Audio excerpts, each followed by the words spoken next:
మహాకాళి దేవత అద్భుతమైన శక్తి మరియు విశ్వ రక్షణకు ప్రతీక. ఆమె శక్తి అనేది ప్రకృతిలోని అన్ని రూపాలు, కాలం, శక్తి, పాపం, పునరుత్థానం అన్నింటినీ కలిపి ఉంటుంది. మహాకాళి యొక్క ప్రధాన శక్తి వినాశన మరియు పునరావృత్తి, సృష్టి మరియు ధ్వంసం మధ్య సమతుల్యతను అందించడం.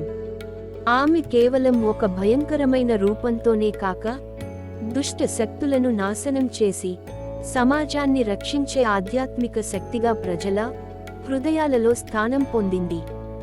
మహాకాళి యొక్క శక్తి ముఖ్య లక్షణం ఆమె వినాశన శక్తి. దుష్ట శక్తులను నశింపజేసే సామర్థ్యం ద్వారా మహాకాళి సమాజంలో శాంతి మరియు సమతుల్యతను అందిస్తుంది. ఆమె భయంకరమైన రూపంలో రక్తంతో ముడిపడిన శక్తి, చెవులు, భయంకరమైన కాళ్లతో కనిపిస్తుంటుంది, కానీ ఈ రూపం అందులో ఉన్న రక్షణ శక్తిని ప్రతిబింబిస్తుంది.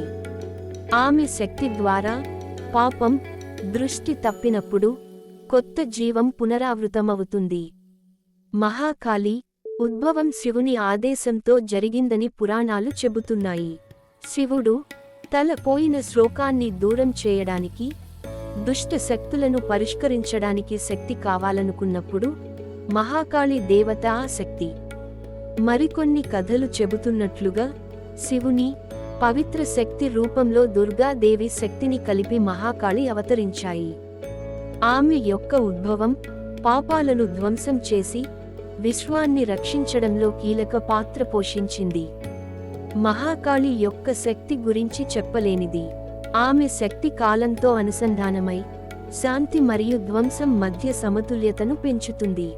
ఆమె దుష్ట శక్తులను ధ్వంసం చేస్తూ మంచి జీవాలను పరిరక్షిస్తుంది. మహాకాళి యొక్క రూపం, శక్తి మరియు ధర్మం అంతటా అర్థం చేసుకోవడం ద్వారా మనం జీవితం మరియు మరణం, పాపం మరియు పరలోకం మధ్య ఉన్న తేడాను అర్థం చేసుకోగలుగుతాం. మహాకాళి కేవలం ఒక దేవతగా మాత్రమే కాకుండా, ఆమె యొక్క శక్తి మనం అన్నింటిలోనూ చూస్తాము, మన హృదయాల్లో, మన చర్యల్లో, మన ఆత్మలలో. ఆమె శక్తి అజేయంగా, శాశ్వతంగా ఉంటుంది.